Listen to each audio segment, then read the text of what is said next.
রাসূলুল্লাহ ইয়া হাবিবাল্লাহ উদউল্লাহ লি আইয়াজআলানি মুস্তাজাবাত দাওয়া। নবী গো, আপনি আমার জন্য একটু দোয়া করেন, আল্লাহ যাতে আমার দোয়া কবুল করে। সুবহানাল্লাহ। আচ্ছা, আমরা চাই না আমাদের দোয়া আল্লাহ কবুল করুক? হ্যাঁ, আমরা সবাই চাই। অনেক মা আছে সন্তানের জন্য কান্দে, আল্লাহ সন্তানটা দুষ্ট, ও আল্লাহ তুমি তার হেদায়েত দাও। আল্লাহ সন্তানটা প্রবাসী হয়ে গেছে, লক্ষ লক্ষ টাকা ঋণ করে তারে পাঠাইলাম, আল্লাহ ও আল্লাহ একটা কামার ব্যবস্থা করে দাও, আল্লাহ একটা চাকরির ব্যবস্থা করে দাও, হালাল ভাবে উপার্জনের একটা পথ করে দাও। এইভাবে বাবা বাবা কান্দে না, সন্তানের লেগিয়া কান্দে। ও বাবা, যদি এই দোয়া কবুল করাইতে চান, একটাই মাত্র আমল। সাদ ইবনে আবি ওয়াক্কাস রাদিয়াল্লাহু তাআলা বলেছিলেন, নবী গো, আপনি আমার জন্য দোয়া করেন, আমার জবানটা যাতে আল্লাহ কবুল করে নেয়। আল্লাহর নবী যদি ডাইরেক্ট ওই সময় কইতো, আল্লাহ সাদ ইবনে আবি ওয়াক্কাসের জবান কবুল করে নাও, তাহলে আমরা যারা আছি 1400 বছর পরে আমরা যারা আসলাম, 1500 বছর পরে আমরা যারা আসলাম, আমরা তো এই দোয়া থেকে বঞ্চিত হয়ে যাইতাম, আমরা তো পাইতাম না।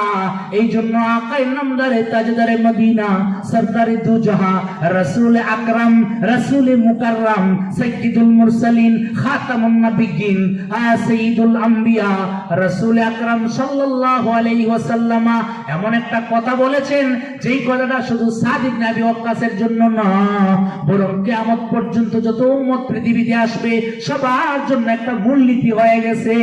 একটা মূলনীতি, একটা কায়দা, একটা মূলনীতি। এই মূলনীতির ভিতরে যারা পড়বে ওরাই এই দোয়ার অন্তর্ভুক্ত হয়ে যাবে, আর যারা পড়বে না তারা বের হয়ে যাবে। রাসূল তখন বলেছিলেন, আল্লাহু আকবার, আতিব মাকামাকা তাকুন মুস্তাজাবাত দাওয়া। হে সাদ ইবনে আবি ওয়াক্কাস, তুমি একটা কাজ করো, তোমার খাবারকে হালাল বানাও, তোমার পরিধেয় বস্ত্রকে হালাল বানাও, তোমার পানীয়কে হালাল বানাও। হে সাদ, সকালবেলা ঘুম থেকে জাগ্রত হয়া যা খাইবা, যা পান করবা, এইগুলিরে হালাল পান করবা, হালাল খাইবা, হালাল পান করবা। তুমি পোশাক হিসাবে যা পরবা, হালাল পোশাক পরবা।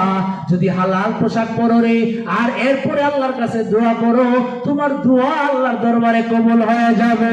সুবহানাল্লাহ। তাহলে আমরা যারা হালাল ভাবে চলি, আমাদের দোয়া আল্লাহর দরবারে কবুল হবে। আর যদি আমার পেটে হারাম যায়, এতিমের সম্পত্তি মাইরা যদি খাই, সুদ ঘুষ আপরে মাইরা যদি খাই, মানুষের সম্পত্তি, আপন বোনের সম্পত্তি মাইরা যদি খাই, তাহলে আমার দোয়া আল্লাহর কাছে কবুল হইব? আহা, কবুল হবে না।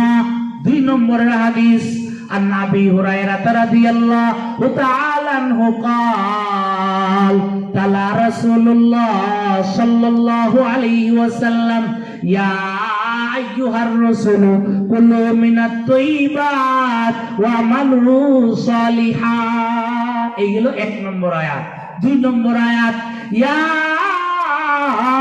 আইয়ুহাল্লাযীনা আমানু কুলু মিন তাইয়্যিবাতি মা রাযাকনাকুম। হযরত আবু হুরায়রা রাদিয়াল্লাহু তাআলা আনহু বলেন, পৃথিবীর মানুষেরা রে, আল্লাহ নবী 2টা আয়াত তেলাওয়াত করেছেন। এই 2টা আয়াত তেলাওয়াত করে নবীজি এক ব্যক্তির আলোচনা পেশ করতেছেন। সুম্মা যাকারার রাজুলা ইউতিলু সাফারা আশাসা আগবারা। একটা লোক, সেই লোকটা অনেক দূর থেকে সফর করে আসলো, তার মাথার চুলগুলি এলোমেলো, তার কাপড়গুলি ধুলায় ধূসরিত। আচ্ছা বলেন তো, যেই লোকটার মাথার চুলগুলি এলোমেলো, কাপড়গুলি ধুলায় ধূসরিত, এই লোকটা কি আসলে মুকিম না মুসাফির? মুসাফির। এই লোকটা